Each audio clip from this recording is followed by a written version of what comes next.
आज हम बात करते हैं दो मजदूरों की 22 महीने की न्यूनतम वेतन को लेकर जो कानूनी लड़ाई लड़ी गई वो 27 साल लड़ी गई। इसमें दो कर्मचारी संतोष कुमार और हीरा सिंह, इन्होंने एक महिला मालिक की जमीन के ऊपर 1 जनवरी 1991 से 30 अक्टूबर 1992 तक काम किया, मतलब 22 महीने काम किया। और उसको उन्होंने तनख्वाह नहीं दी, कोई भी मिनिमम वेज नहीं दिया। तो 1993 के अंदर उन्होंने मिनिमम वेजेस एक्ट के अंदर जो अथॉरिटी है उसके सामने क्लेम रखा। और उसके बाद 1995 में उस अथॉरिटी ने फैसला दिया। उसके बाद मालिक ने उसकी अपील करी। 1996 में अथॉरिटी ने जो है वर्कर्स के फेवर में जजमेंट दिया था और उस पर पेनल्टी भी लगाई थी। उसके बाद जब अपील में केस डिसमिस हो गया तो जो मालिक था उसने हाई कोर्ट के सिंगल जज के सामने केस किया। वो 1998 में डिसमिस हुआ। उसके बाद मालिक ने डिवीज़न बेंच में अपील करी, वो 2008 में डिसमिस हुई। और उसके बाद उसने सुप्रीम कोर्ट में अपील करी जो 2019 में डिसमिस हुई। और उसके बाद जो है सुप्रीम कोर्ट में ही उसने रिव्यू पिटीशन फाइल करी जो 16 जून 2020 में डिसमिस हुई। जब मामला हाई कोर्ट में चल रहा था तो उस वक्त ये दोनों के दोनों कर्मचारी जो थे उनकी डेथ हो गई थी। तो सब जगह से मालिक मतलब हार गया। लेकिन ये देखने की बात है कि उसको 27 साल मतलब ये मुकदमा लड़ना पड़ा और कम से कम 6 मतलब appeal, writ petition, review petition, 6 round जो है ये हुआ। तो मिनिमम वेज जो होता है वो हमें समझने की ज़रूरत है कि मिनिमम वेज जो है वो एक तरीके से इसको हिंदी में न्यूनतम वेतन बोलते हैं।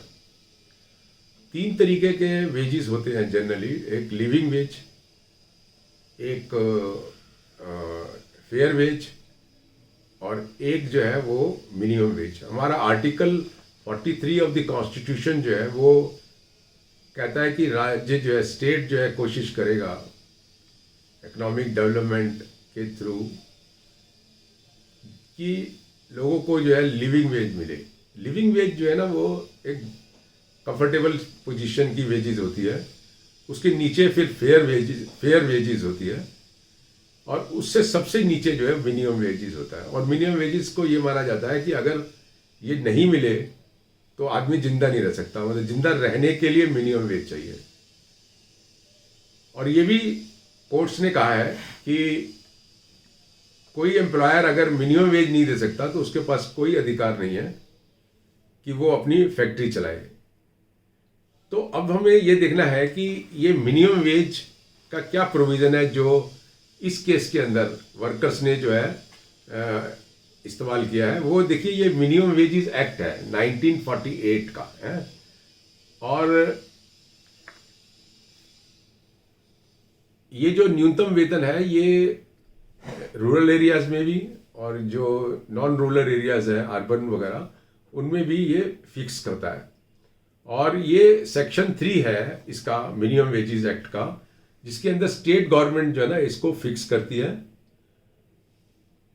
और सेक्शन 20 के अंदर जो है ये एप्लीकेशन वर्कर जो है वो लगा सकता है।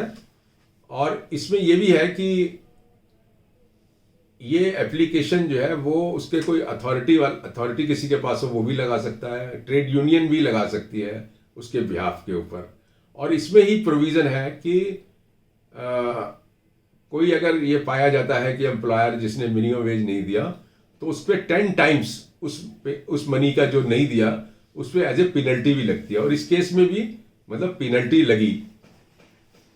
सेक्शन 21 जो मिनिमम वेजेस एक्ट का है वो कहता है कि एक सिंगल एप्लीकेशन भी बहुत सारे वर्कर्स के तरफ से इस तरीके से लग सकती है। तो इसमें इंटरेस्टिंग चीज़ ये है कि जो ये मिनिमम वेजेस है 1948 का, और मेरे ख्याल से खासकर जो मेरे ख्याल से 30-40 करोड़ जो वर्कर्स हैं हमारे, उसमें मोस्टली वो अनऑर्गेनाइज सेक्टर्स के अंदर हैं। और हम देखते हैं कि मिनिमम वेज जो है ना वो अधिकतर वर्कर्स को नहीं मिलता है। तो अगर दिल्ली को भी हम अगर लें तो आज लगभग 15,904 रुपया अनस्किल्ड वर्कर का मिनिमम वेज है। लेकिन क्या देखेंगे आप कि वर्कर को लेडीज़ को जो है वो 6,000 के करीब मान लो आज की तारीख में, और जो मेल है उनको 7,000 एवरेज मान लो। तो 16,000 जब मिनिमम वेज है, लेकिन महिला को 5,000 और आदमी को 6,000 ही मिलते हैं। तो ये एक एक्सप्लॉयटेशन है, और ये सारे वर्कर्स जो है इस एक्ट के अंदर है जो है वो एप्लीकेशन मतलब लगा सकते हैं। तो इसमें जो हाईकोर्ट ने जो केस डिसमिस किया, उसमें उन्होंने जो रीजंस दिए डिसमिसल के, वो उन्होंने कहा कि एक तो प्योर क्वेश्चन ऑफ फैक्ट है जो अपील के अंदर नहीं देखा जा सकता। दूसरा उन्होंने कहा कि जो पैसा कितना उसका ड्यू था, इस केस में हमें मालूम नहीं लग पाया कि एग्जैक्टली कितना मनी इन वर्कर्स ने मांगा था। लेकिन मुझे लगता है कि 1991 में जो 22 महीने की तनख्वाह होगी ना, बहुत मामूली अमाउंट होगा, और उसके ऊपर जो उन्होंने 10 टाइम्स पेनल्टी डाली वो भी मतलब मामूली होगा। तो कोर्ट ने कहा कि क्योंकि दो नीचे की कोर्टों ने जो है फैक्ट फाइंडिंग रिकॉर्ड किया है कि इसको तनख्वाह नहीं दी गई है, तो इसलिए हम इंटरफियर नहीं करते हैं। और सुप्रीम कोर्ट ने कहा कि जो हाई कोर्ट्स ने सही उनकी रिट पिटीशन डिसमिस करी है। फिर उन्होंने कहा कि 1991 से ये मामला है तनख्वाह का मिनिमम वेजेस एक्ट के अंदर, और दो वर्कर्स हैं जिनकी जो है कोर्ट के दौरान ही मतलब कोर्ट के केस में चलते हुए ही हो गया। और ये भी कहा सुप्रीम कोर्ट ने कि मैनेजमेंट का मालिक का कोई मेरिट्स पे भी कोई केस नहीं है। तो इसको लेकर और उन्होंने कहा कि ये जो ऑर्डर है पेनल्टी वाला भी वो जस्टिफाइड है, मतलब मिनिमम वेज और पेनल्टी दोनों जस्टिफाइड है। और उन्होंने कहा कि क्योंकि वर्कर्स की डेथ हो गई है इसलिए जो है इनके लीगल हेयर्स को मतलब जो है ये पैसा दिया जाए, ये सुप्रीम कोर्ट ने ऑर्डर किया है। तो इसमें ये देखने की इंटरेस्टिंग चीज़ है कि देखो मालिक जो है ना छोटे से पैसे के लिए भी देखो 27 साल नीचे मिनिमम वेज अथॉरिटी से लेकर सुप्रीम कोर्ट तक उसने लड़ाई लड़ी, लेकिन जीत इसमें सारी जगह पे वर्कर्स का हुआ। अनफॉर्चुनेट पार्ट यही था कि वो जो वर्कर है हमारे वो जिंदा नहीं रहे इस तनख्वाह को लेने के लिए। उनके बच्चों को ये हाई सुप्रीम कोर्ट के ऑर्डर के हिसाब से मिलेगा। लेकिन ये लड़ाई बहुत इंपॉर्टेंट है और बहुत कम केसेस आते हैं, बहुत कम केसेस आते हैं। ज़रूरत है कि इस एक्ट के अंदर, ये मिनिमम वेजेस एक्ट के अंदर वर्कर्स जो है जिनको मिनिमम वेज नहीं मिलता है, मुझे लगता है कि उनको ज़्यादा से ज़्यादा जो है कोर्ट्स के अंदर अप्रोच करना चाहिए।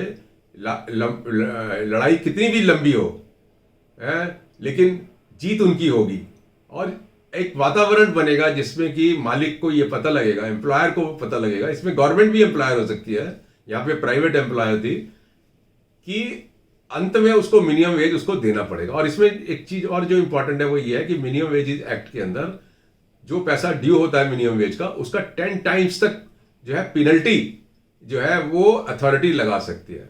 तो मुझे लगता है कि इस बात का सब लोगों को जो है मतलब जानकारी भी लेनी चाहिए और इस एक्ट को इस्तेमाल करना चाहिए। Thank you.